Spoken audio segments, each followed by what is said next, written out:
So I got my main board today, which is wired stereo, using the Canvas stereo DI line isolator.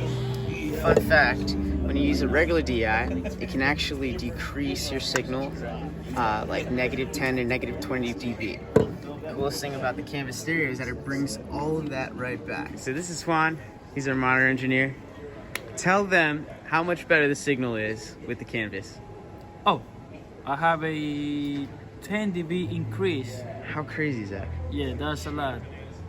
It's a powerful signal now. So many times they tell me like your signal's like really low, and now it's killer, right? Exactly where you need it. It is. So for the next service, we need to go mono. Wait, what? Yeah.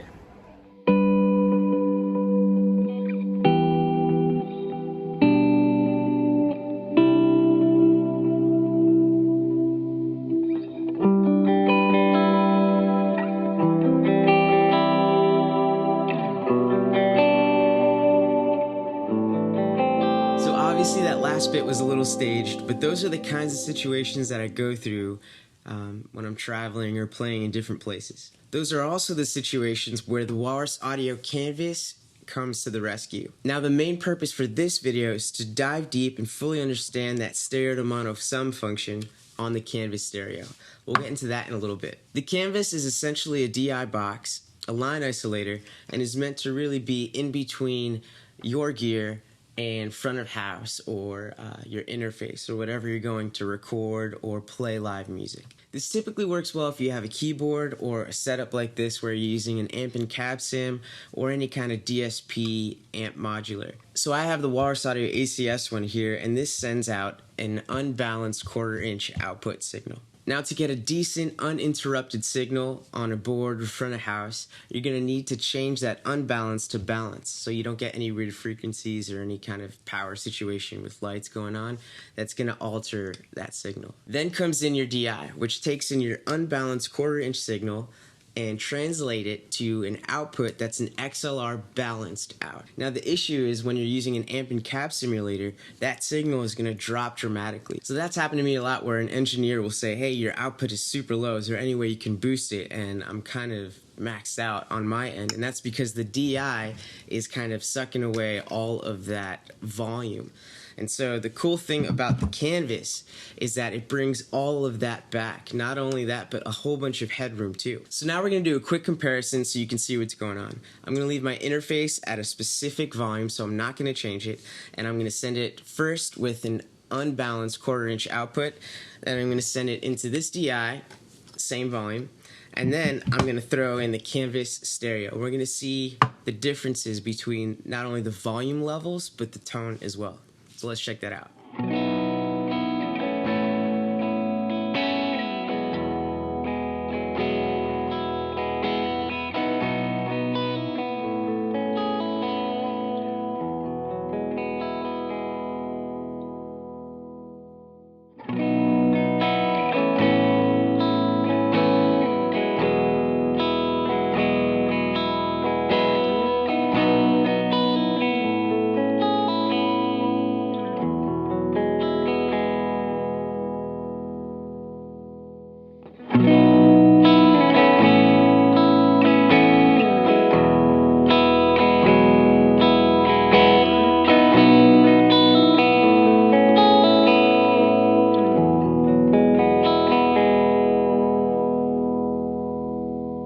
That's a really cool way to put things into perspective. You really see the difference between unbalanced 1/4 inch out.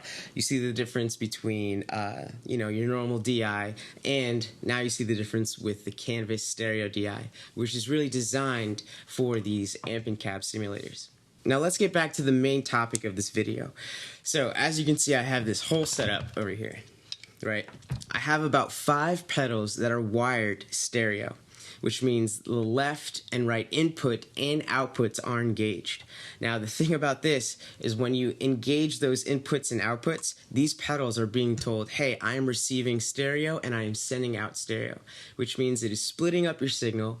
Depending on the effect, it may be doing something on the left and the right or together, and it's telling the last pedal in your chain to say, hey, we're stereo. That means you have to send out a left and a right. Recently I did a video with Walrus Audio just sharing the stereo sum function on the Canvas stereo, and we got a lot of feedback about people not really understanding why we would need to use this. So this video is just meant to clear up a few things and hopefully give you guys an insight on how this whole stereo thing works. So in the video I used the Juliana chorus and I used it traditional in stereo, and so what happens in that scenario is the left channel is going to be dry and your right channel is going to be vibrato, and together, when you hear those two things together, that's what chorus is. And essentially that's what happens in a chorus. Even in a mono setting, it'll split up your signal. One's dry, one's vibrato, brings it back, and then sends it out of your mono chorus pedal.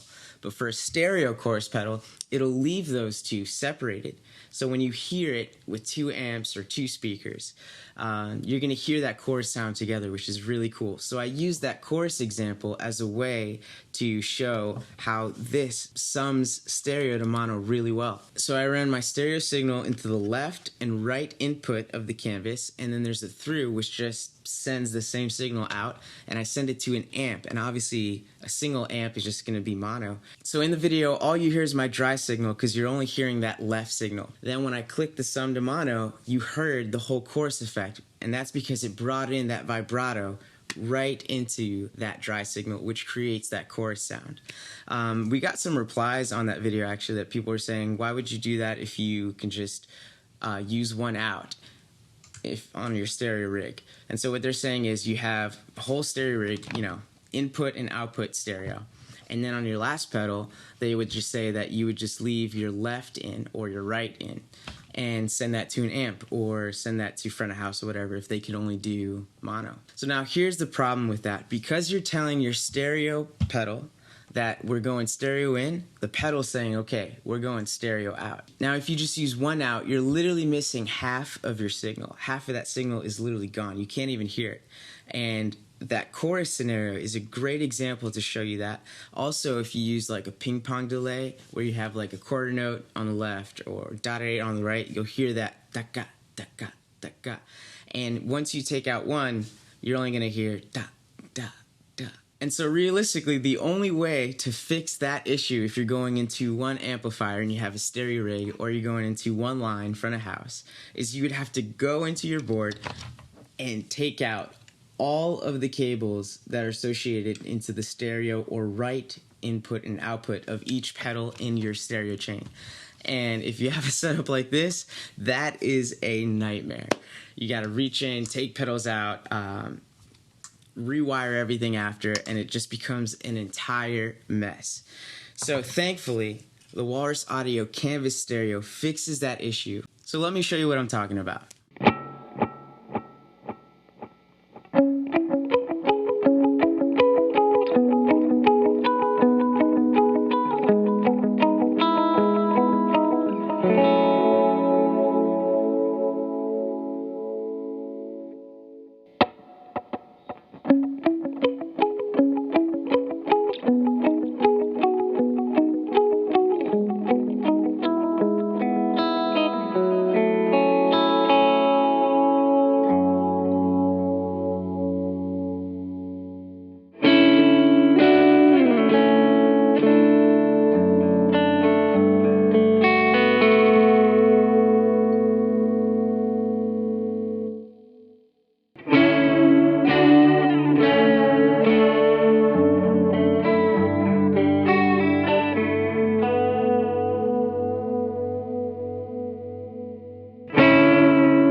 And there you go. That's a quick take on the Canvas Stereo by Walrus Audio DI line isolator. Hopefully this helps you out, whether you're a studio musician or you play out or you have a stereo rig and you need to just go into a single amp.